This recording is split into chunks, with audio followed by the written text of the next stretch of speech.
السلام علیکم، کیسے ہیں آپ لوگ؟ امید ہے سب خیریت سے ہوں گے، سب ٹھیک ٹھاک ہوں گے اور میں بھی بالکل ٹھیک ٹھاک ہوں۔ آج میں پھر سے گھر سے باہر کا ولاگ آپ لوگوں سے شیئر کرنے والی ہوں۔ اصل میں نے آج جانا ہے ایبٹ آباد اور تھوڑے جو کام ہے میرے، میں وہ کرنے کے لیے گھر سے باہر نکلی ہوئی ہوں۔ سب سے پہلے مجھے کلینک جانا ہے، تو میں ابھی کلینک میں پہنچ چکی ہوں اور میں یہ وائس اوور کر رہی ہوں کیونکہ اس ٹائم پہ مجھے بولنے کا موقع نہیں ملا تھا۔ بس یہ کلینک میں نے تھوڑا سا کوئی ٹریٹمنٹ کروانا تھا، اس کے بعد میں نے فٹافٹ نکلنا تھا ایبٹ آباد کے لیے۔ میں نے سوچا تھا کہ میں پورے راستے میں ویڈیو بناتی ہوئی جاؤں گی اور آپ لوگوں کو ایبٹ آباد کا جو ولیج ہے وہ بھی دکھاؤں گی، لیکن مجھے اس ٹائم پہ موقع نہیں ملا کیونکہ میرے دونوں موبائل فون کی بیٹریاں جو ہیں وہ ڈاؤن ہو چکی تھیں۔ گھر آ کر میں نے دیکھا ہے، موبائل چارج کیے تو مجھے بہت سارے کمنٹس بھی آئے ہوئے۔ انشاءاللہ آپ کے کمنٹس کا بھی جواب دوں گی اور جتنے بھی میسیجز واٹس ایپ پر آئے ہوئے ہیں ان سب کا بھی جواب دوں گی۔ انسٹا پر بھی مجھے میسیجز آئے ہوئے ہیں لیکن میں جواب نہیں دے پا رہی، تو میں جیسے ہی مجھے ٹائم ملے گا اور جیسے ہی میرا حل ہو جائے گا تو میں آپ لوگوں کو ضرور جواب دوں گی۔ اور میں نے تو کسی کی کوئی بھی ویڈیو نہیں دیکھی، کیونکہ سچی اگر بتاؤں تو کسی کی بھی میں نے کوئی بھی ویڈیو نہیں دیکھی، لیکن مجھے جو میری ایک سسٹر ہے یو کے والی، انہوں نے صابرہ کی ایک ویڈیو دیکھی ہے، اس نے روم کی کوئی سیٹنگ وغیرہ کی ہے، تو میری سسٹر نے وہ ویڈیو دیکھی ہے اور اس کے حوالے سے کچھ میسیجز مجھے کیے ہیں، تو آپ وہ تھوڑے سے میسیجز سن لیں، اس کے بعد پھر میں آپ سے بات کروں گی۔ پلیز سسٹر جی، آپ سے میری ریکویسٹ ہے کہ آپ کو جو یہ میں وائس میسیج سینڈ کرنے لگی ہوں، پلیز یہ ذرا آپ اپنے یوٹیوب چینل پہ ضرور لگائیے گا۔ آج والی ویڈیو میں سسٹر جی وہ صابرہ کہہ رہی ہے آئے آپ میرا روم دیکھیں نا۔ چلیں صابرہ بی بی، بہت اچھا ہوا کہ ایک آپ نے اپنے مکر کے اندر یہ بات مان لی کہ آپ نے کہا کہ بہن بھائی باتیں کرتے ہیں کہ میں یہاں کام کرتی ہوں۔ دیکھیں نا، آپ کو کام تو نہیں کرنے چاہیے نا، کیونکہ ندیم کے گھر میں بھی آپ کام کرتی تھیں۔ آپ نے خود ایک اپنی ویڈیو دوبارہ بیک میں لگائی ہے نا کہ میری ساس سسر مجھ سے گھر کا کام کرواتے تھے اور پیسے لیتے تھے، وہاں میں 60 سال کی بوڑھی لگتی تھی، یہاں میں 16 سال کی بچی لگتی ہوں۔ تو یہاں جب نکال کر لے کر آیا ہے، بھگا کے لے کر آیا ہے، تو بیڈ پہ بٹھائے نا، بیڈ پہ بٹھائے، میٹ رکھ کے دے جو آپ کے سارے گھر کے کام کرے۔ آپ کیوں کرتی ہو؟ آپ وہاں پہ ندیم کے گھر میں بھی لکڑیاں تھیں، یہاں سلنڈر بھروا کے دے، آپ گیس جلاؤ، کھانا گیس پہ بناؤ، لکڑیوں پہ کیوں بناتی ہو؟ فرق تو پھر کوئی نہیں نہ رہا۔ ندیم کے گھر میں بھی یہی سارے کام تھے، یہاں پر بھی وہی سارے کام ہیں، تو پھر فرق رہ گیا؟ یہاں پر بھی آج آپ نے بکریاں بھی دکھا دی، گائے بھی دکھا دی،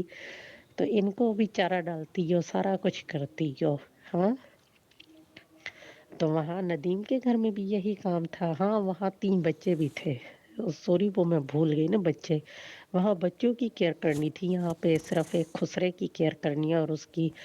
خسرے کی ماں کی جو آواز ہے نا کوے والی،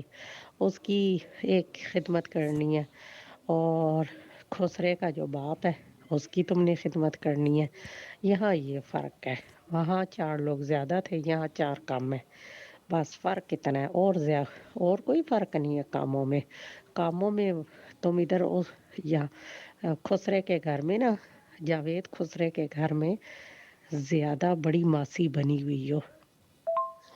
جب برتن دھو رہی تھی تو دوپٹہ اور تھوڑا سا نیچے کر لیتی نا، کیونکہ تھوڑی سی چیسٹ نظر آ رہی ہے تو تھوڑی سی اور زیادہ انجوائمنٹ ہو جاتا نا، کیونکہ خسرے کے علاوہ اور دنیا بھی انجوائمنٹ کر لیتی، تھوڑا سا اور نیچے کر دیتی نا، تاکہ صحیح جو ہے نا